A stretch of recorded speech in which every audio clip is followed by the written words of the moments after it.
For all the prophets and the law prophesied until John.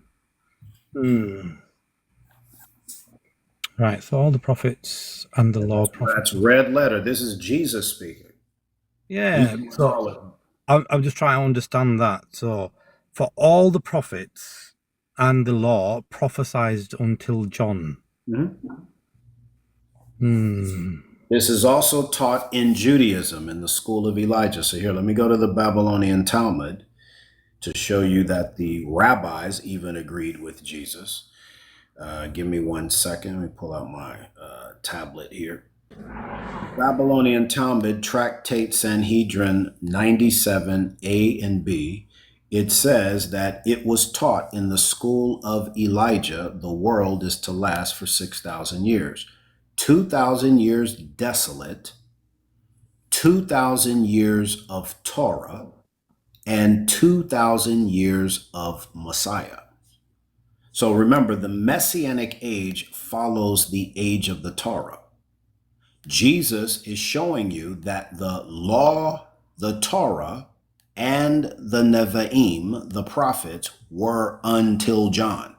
Now it's the age of the Messiah. Right, okay. So that's your perspective, yeah. Okay. Now I'm not saying that the Talmud is inspired. You as a Muslim would have to believe that because the Quran says that Allah prescribed for the children of Israel that whosoever unalives a person unalives the whole world, whoever saved. Well, that's in Mishnah 4, verse 5. That's not in the prophets. That's not in the Tanakh. It's in the Talmud. So, but anyway, I'm just showing you that even if a Jew were to read the gospel, he would be able to understand what Jesus was saying. The law and the prophets were only for 2,000 years. But didn't Jesus also proclaim to follow the Talmud as well, or the oral laws? No. So he actually argued against them in chapter 7 of Mark. But when I read Matthew 23, 1-3. You want to go there? Yeah, Matthew 23. So it says here, then Jesus said to the crowds, to his disciples, the teachers of the law and the Pharisees. So read that verse one more time. It's very, very important. Yeah, so then Jesus said to the crowds and to his disciples. Okay, so he's speaking to the crowds and to who? And to his disciples. Okay, so remember that delineation is going to take place in his message. So go ahead and read. Yeah, the teachers of the law and the Pharisees sit in Moses' seat. So you must be careful to do everything they tell you. But do not do what they do, for they do not practice what they preach. So for me, when I'm reading this, he's saying that follow the teachers of the law, those that write the Talmud, and the Pharisees, because they sit in Moses' seat, but they won't do what they write and what they preach. So don't be like them. Don't be hypocrites. Okay, so do you know what Moses' seat is? Well, they sit in the position of Moses as a teacher. Well, no. In the synagogue, and you can study this in biblical archaeology, ancient synagogues have a lectern called Moses' seat. There was a place in synagogues that were called the seat of Moses. These scribes and Pharisees used to sit in that seat and instruct people from it. It was called Moses' seat, the seat of Moshe, right? Right. Now, what I have a problem with your assessment of this passage is that you didn't read it in toto. When I quoted verse 11, verse 13 from chapter 11 of Matthew, you were like, well, let me start at the beginning. Yeah. You stopped right here at verse 4. As I said, when you look at verse 1, it's telling you how Jesus is going to address people. Then Jesus spoke to the crowd and to his disciples. So as we continue on in verse 4, it says, they tie up heavy loads that are hard to carry and put them on people's shoulders, but they themselves aren't willing to lift a finger to move them. They do everything to be seen by others. They enlarge their phylacteries and lengthen their tassels, their tzitzit. They love the place of honor at banquets and front seats in the synagogues. Greetings in the marketplaces are to be called Rabbi by people. Watch this. What does the next verse say? Verse 8. But you are not to be called. Okay, hang on. Just take it slow. But you, now he's talking to his disciples. But you are not to be called Rabbi, because you have one rabbi, and you are all brothers and sisters. Do not call anyone on earth your father, because you have one Father who is Beishamayim in heaven, right? You are not to be called instructors either, because you have one instructor, HaMashiach, the Messiah. He's making a distinction of people who are under the law and people who follow him.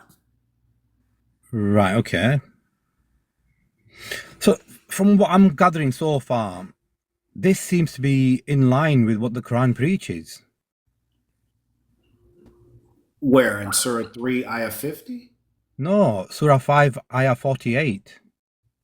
Okay, well, look at Surah 3, Ayah 50.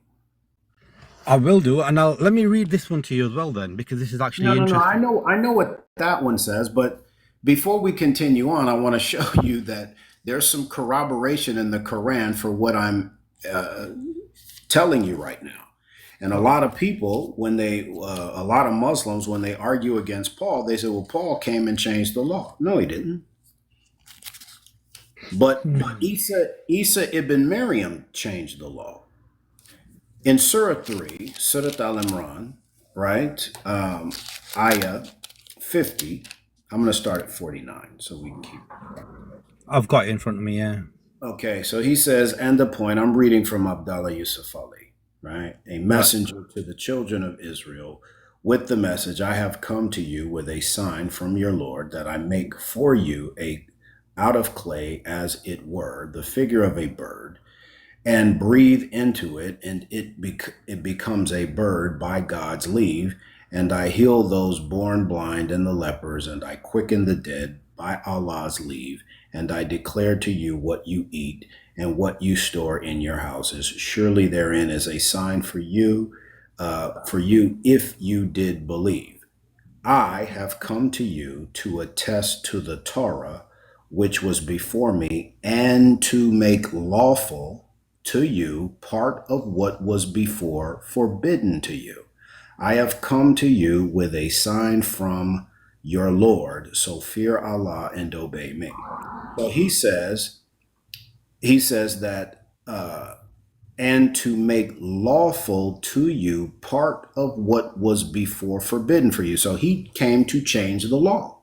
I'm going to make legal for you that which was before illegal to you. So that's great then. That's beautiful, yeah. So I can, that settles well with me, because he does say that the prophet, peace be upon him, right? So yeah, okay, that's really interesting. So that's shed a new perspective on it for me. So that makes sense now. Now I can look at Ayah 48 of chapter 5, Surah Al-Ma'idah, and it makes more sense to me, because I wasn't aware of this particular verse. So Surah Al-Imran, what was it, verse 50?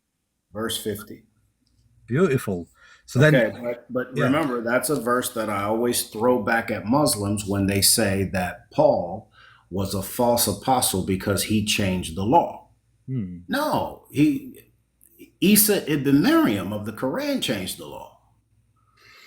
That's interesting, yeah.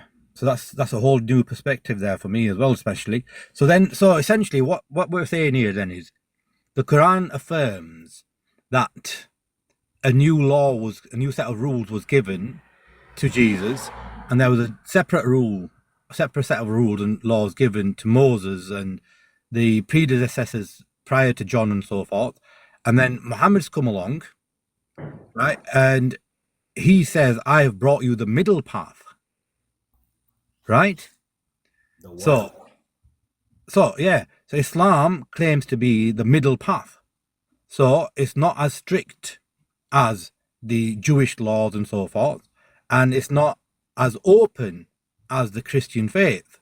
So we still have to abide by the circumcision. Yeah, but once again, that's an oversimplification. You said the openness of the Christian faith. What do you mean by that? So what I mean by that is essentially a lot of Christians now, they say that they don't need to follow the rules of circumcision. So even though in Genesis, Okay. essentially God makes a covenant with Abraham, and he says that I will know your followers, sorry, my followers, right, through the covenant of the skin, right, by the circumcision, right. So Okay, essentially, but Islam but comes you're along. but you're conflating two things. Number one, what Hmm. was established with Abraham was 430 years before the law was given to Moses on Mount Sinai. Right. The Sinai covenant incorporates circumcision, therefore making it a prescription of the law.